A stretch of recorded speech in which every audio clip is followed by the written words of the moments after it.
ॐ श्रीगणेशाय नमः। श्रीसरस्वत्यै नमः। श्रीभवानी कवचम्। श्रीपार्वत्युवाच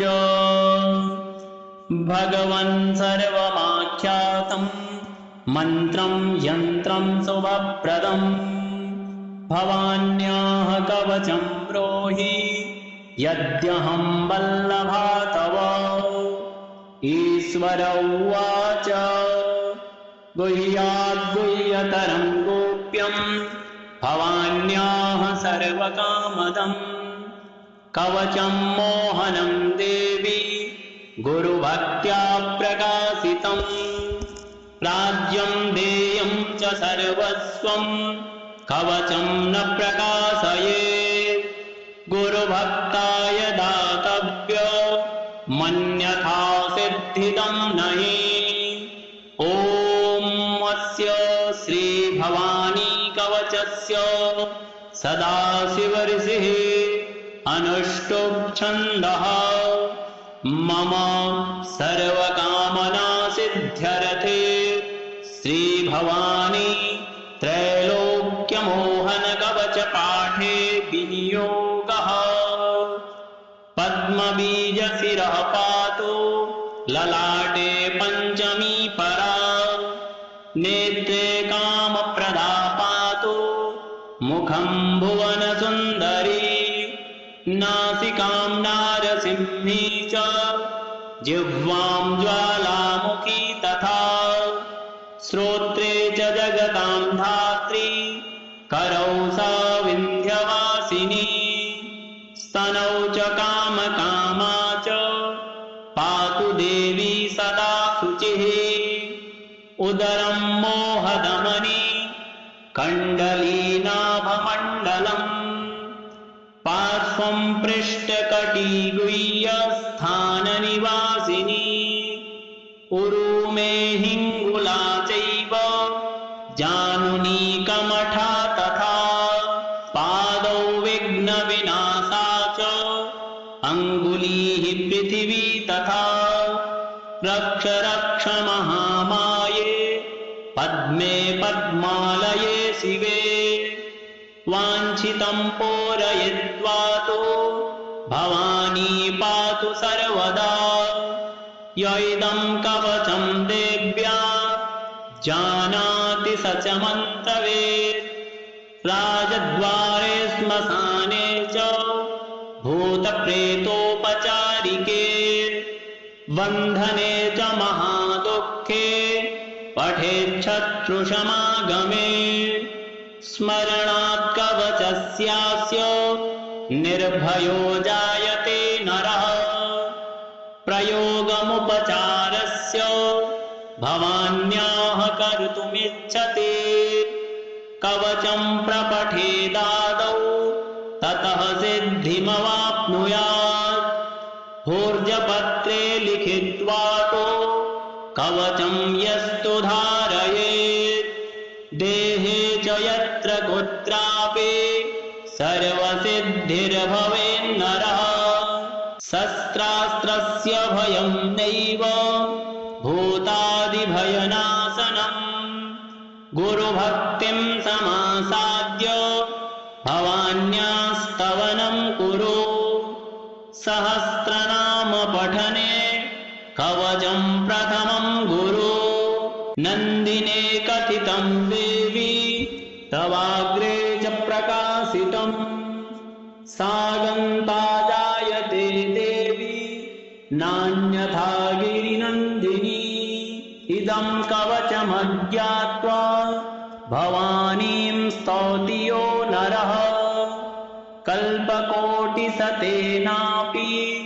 न भवेत् सिद्धिदायिनी। श्रीपार्वत्युवाच भगवन् सर्वमाख्यातं मन्त्रं यन्त्रं शुभप्रदम् भवान्याः कवचं ब्रूहि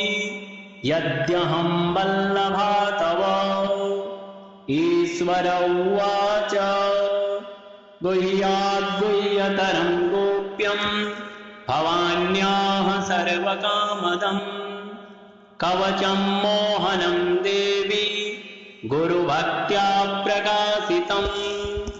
राज्यं देयं च सर्वस्वं कवचं न प्रकाशयेत्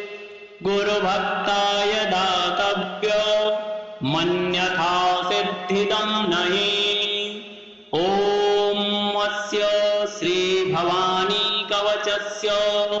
सदाशिवऋषिः अनुष्टुप् छन्दः मम सर्वकामना सिद्ध्यर्थे श्रीभवानी त्रैलोक्यमोहन कवच पाठे विनियोगः पद्मबीजशिरः पातु ललाटे पञ्चमी परा नेत्रे कामप्रदा पातु मुखं भुवनसुन्दरी नासिकां नारसिंही च जिह्वां ज्वालामुखी तथा श्रोत्रे च जगतां धात्री करौ सा विन्ध्यवासिनी स्तनौ च कामकामा च पातु देवी सदा शुचिः उदरं मोहदमनी कण्डलीनाभमण्डलम् पार्श्वं पृष्ठकटिगुह्यस्थाननिवासिनी उरुमे हिङ्गुला चैव जानुनीकमठा तथा पादौ विघ्नविनाशा च अङ्गुलीः पृथिवी तथा रक्ष रक्ष महामाये पद्मे पद्मालये शिवे वाञ्छितं पूरयित्वा तु भवानी पातु सर्वदा य इदं कवचं देव्या जानाति स च मन्त्रवेत् राजद्वारे श्मशाने च भूतप्रेतोपचारिके बन्धने च महादुःखे पठेच्छत्रुसमागमे स्मरणात् कवचस्यास्य निर्भयो जायते नरः प्रयोगमुपचारस्य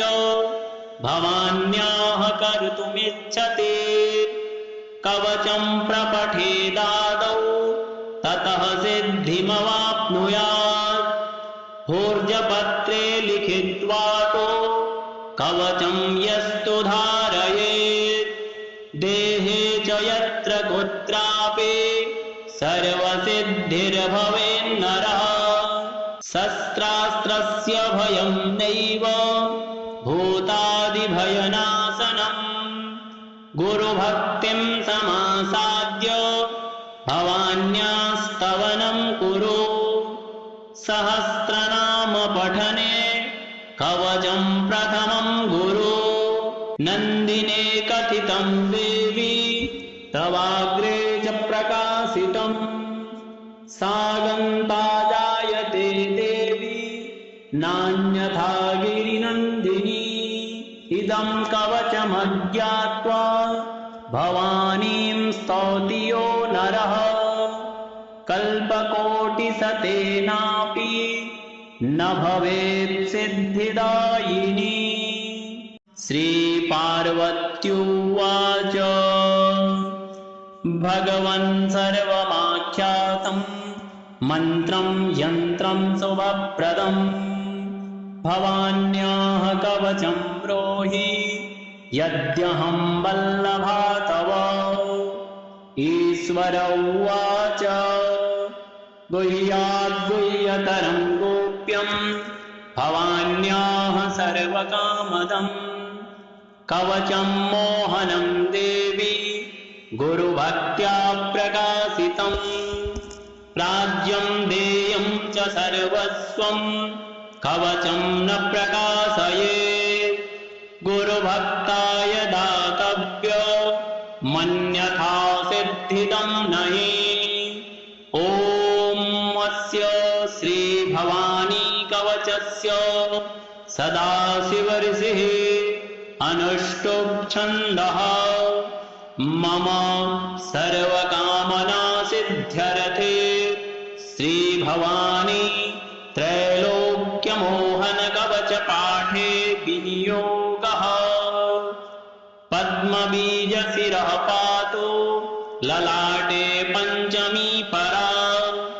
नेत्रे कामप्रदा पातु मुखं भुवनसुन्दरी नासिकां नारसिंही च जिह्वां ज्वालामुखी तथा श्रोत्रे च जगतां धात्री करौ सा विन्ध्यवासिनी स्तनौ च कामकामा च पातु देवी सदा शुचिः उदरं मोहदमनी कण्डलीनाभमण्डलम् पार्श्वं पृष्ठकटिगुह्यस्थाननिवासिनी उरुमे हिङ्गुला चैव जानुनीकमठा तथा पादौ विघ्नविनाशा च अङ्गुलीः पृथिवी तथा रक्ष रक्ष महामाये पद्मे पद्मालये शिवे वाञ्छितं पूरयित्वा तु भवानी पातु सर्वदा य इदं कवचं देव्या जानाति स च मन्त्रवेत् राजद्वारे श्मशाने च भूतप्रेतोपचारिके बन्धने च महादुःखे पठेच्छत्रुसमागमे स्मरणात् कवचस्यास्य निर्भयो जायते नरः प्रयोगमुपचारस्य भवान्याः कर्तुमिच्छति कवचं प्रपठेदादौ ततः सिद्धिमवाप्नुयात् भोर्जपत्रे लिखित्वा तु कवचं यस्तु धारयेत् देहे च यत्र कुत्रापि सर्वसिद्धिर्भवेन्नरः शस्त्रास्त्रस्य भयं नैव भूतादिभयनाशनम् गुरुभक्तिं समासाद्य भवान्यास्तवनं कुरु सहस्रनाम पठने कवचं प्रथमं गुरु नन्दिने कथितं देवी तवाग्रे च प्रकाशितम् सागन्ता जायते देवी नान्यथा गिरिनन्दिनी इदं कवचमज्ञात्वा भवानीं स्तौति यो नरः कल्पकोटिशतेनापि न भवेत् सिद्धिदायिनी श्रीपार्वत्युवाच भगवन् सर्वमाख्यातं मन्त्रं यन्त्रं शुभप्रदं भवान्याः कवचं ब्रूहि यद्यहं वल्लभा तव ईश्वर उवाच गुह्याद्गुह्यतरं गोप्यं भवान्याः सर्वकामदं कवचं मोहनं देवी गुरुभक्त्या प्रकाशितं राज्यं देयं च सर्वस्वं कवचं न प्रकाशयेत् गुरुभक्ताय दातव्य मन्यथा सिद्धिदं नहि ॐ अस्य श्रीभवानी कवचस्य सदाशिवऋषिः अनुष्टुप् छन्दः मम सर्वकामना सिद्ध्यर्थे श्रीभवानी त्रैलोक्यमोहनकवचपाठे विनियोगः पद्मबीजशिरः पातु ललाटे पञ्चमी परा नेत्रे कामप्रदा पातु मुखं भुवनसुन्दरी नासिकां नारसिंही च जिह्वां ज्वालामुखी तथा श्रोत्रे करौ सा विन्ध्यवासिनी स्तनौ च कामकामा च पातु देवी सदा शुचिः उदरं मोहदमनी कण्डलीनाभमण्डलम् पार्श्वं पृष्ठकटिगुह्यस्थाननिवासिनी उरुमे हिङ्गुला चैव जानुनी कमठा तथा पादौ विघ्नविनाशा च अङ्गुलीः पृथिवी तथा रक्ष रक्ष महामाये पद्मे पद्मालये शिवे वाञ्छितं पूरयित्वा तु भवानी पातु सर्वदा य इदं कवचं देव्या जानाति स च मन्त्रवेत् राजद्वारे श्मशाने च भूतप्रेतोपचारिके बन्धने च महादुःखे पठेच्छत्रुसमागमे स्मरणात् कवचस्यास्य निर्भयो जायते नरः प्रयोगमुपचारस्य भवान्याः कर्तुमिच्छति कवचं प्रपठेदादौ ततः सिद्धिमवाप्नुयात् भोर्जपत्रे लिखित्वा तु कवचं यस्तु धारयेत् देहे च यत्र कुत्रापि सर्वसिद्धिर्भवेन्नरः शस्त्रास्त्रस्य भयं नैव भूतादिभयनाशनम् गुरुभक्तिं समासाद्य भवान्यास्तवनं कुरु सहस्रनाम पठने कवचं प्रथमं गुरु नन्दिने कथितं देवी तवाग्रे च प्रकाशितम् सागन्ता जायते देवी नान्यथा गिरिनन्दिनी इदं कवचमज्ञात्वा भवानीं स्तौति यो नरः कल्पकोटिशतेनापि न भवेत् सिद्धिदायिनी श्रीपार्वत्युवाच भगवन् सर्वमाख्यातं मन्त्रं यन्त्रं शुभप्रदं भवान्याः कवचं ब्रूहि यद्यहं वल्लभा तव ईश्वर उवाच गुह्याद्गुह्यतरं गोप्यं भवान्याः सर्वकामदं कवचं मोहनं देवी गुरुभक्त्या प्रकाशितं राज्यं देयं च सर्वस्वं कवचं न प्रकाशयेत् गुरुभक्ताय दातव्य मन्यथा सिद्धिदं नहि ॐ अस्य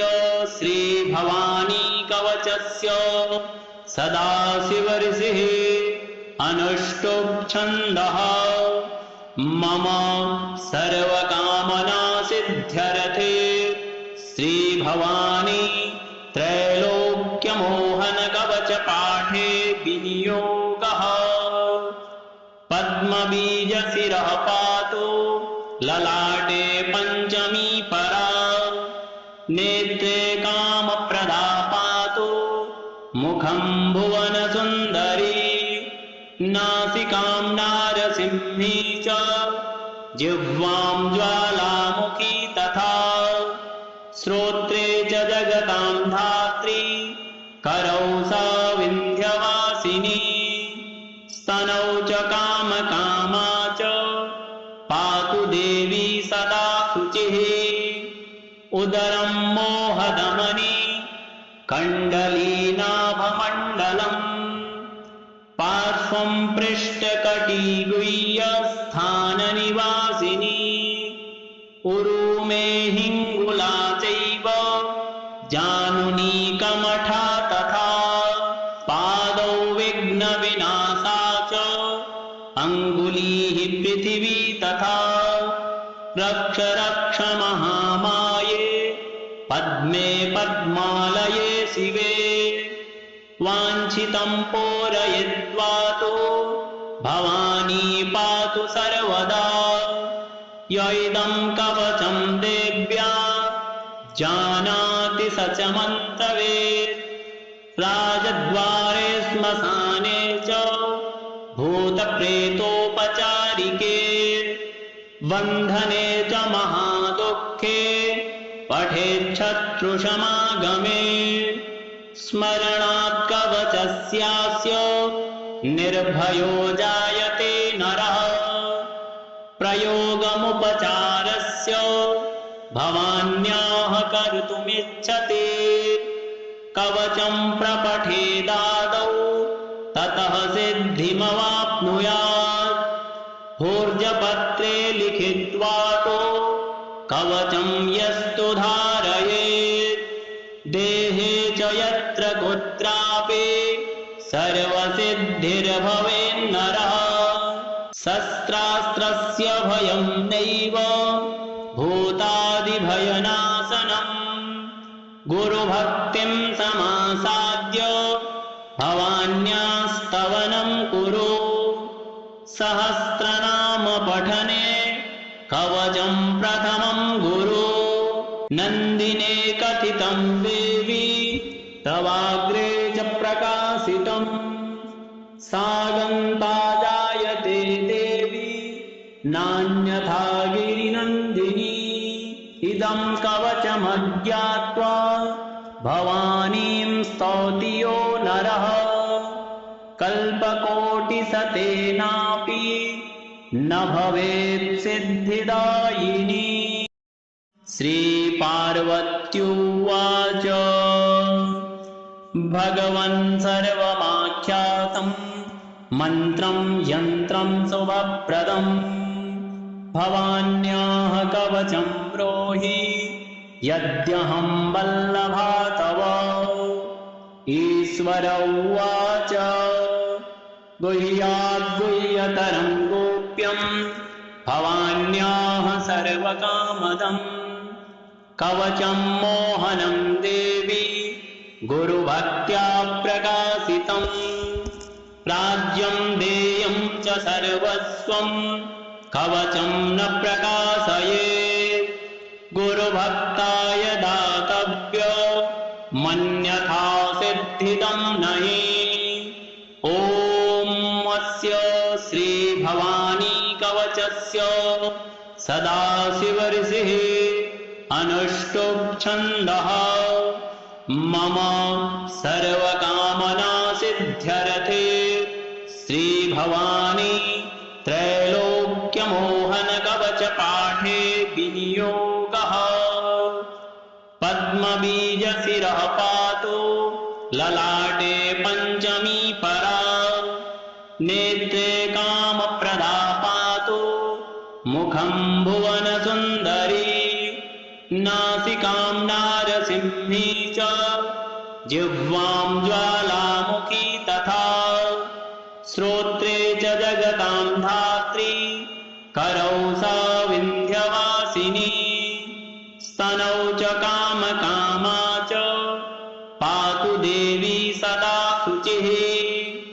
उदरं मोहदमनी कण्डलीनाभमण्डलम् पार्श्वं पृष्ठकटिगुह्यस्थाननिवासिनी उरुमे हिङ्गुला चैव जानुनी कमठा तथा पादौ विघ्नविनाशा च